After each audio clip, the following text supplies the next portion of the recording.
But it is time to talk to you about the evolution of this organization and to announce the next step, an initiative to keep the men and women working today on the streets of Chicago as safe as possible.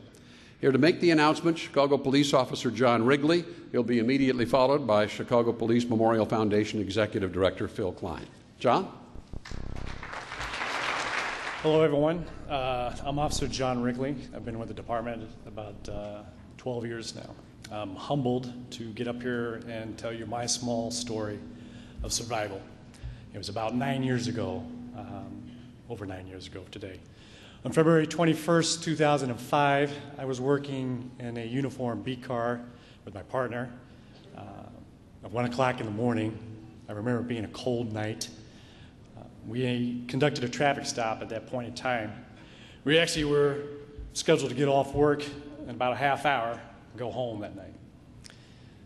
When we curbed the vehicle and the vehicle finally stopped, the driver, the only occupant of the vehicle, got out of the vehicle and became very aggressive in his speech and his mannerisms. We tried to relax him.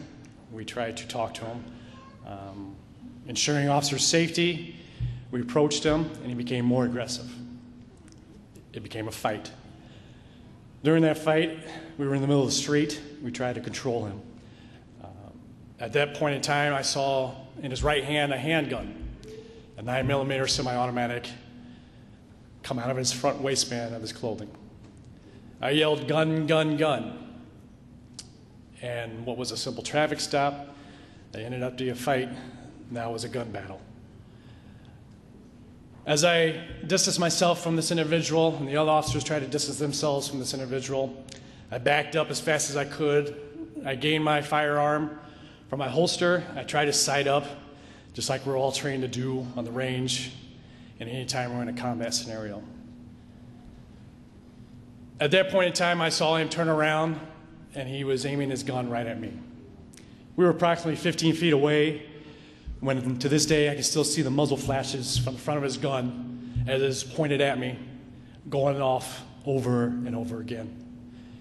I fired as fast as I could, probably not fast enough, at least not in the moment, and I just tried to end the threat as fast as I could. During the exchange of gunfire, I felt myself get hit, once in the left arm and then once in the upper chest. Finally, after a reload and several more rounds exchanged, he unloaded his weapon. I fired, I don't even know how many rounds. He went down, I went down. The next thing I remember is being slumped over the squad car next to it after the threat was over, trying to do damage assessment.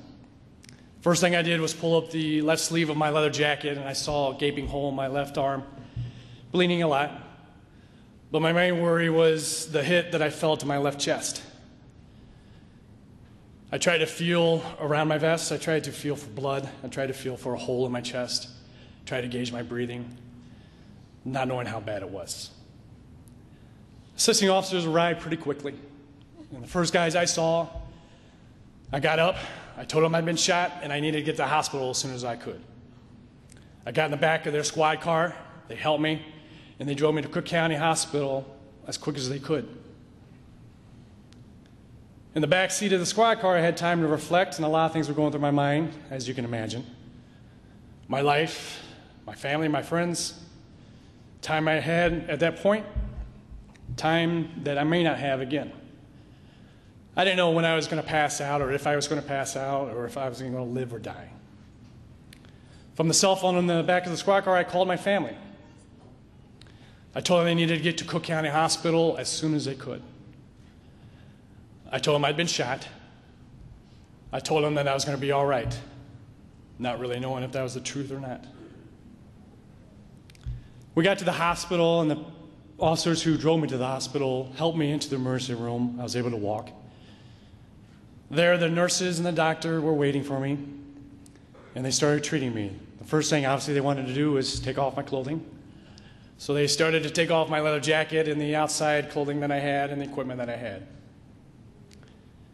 At that point in time, I heard something hit the floor. There was something small, something metal, something that sounded like a bullet. And I looked down, and it was a bullet that had been fired.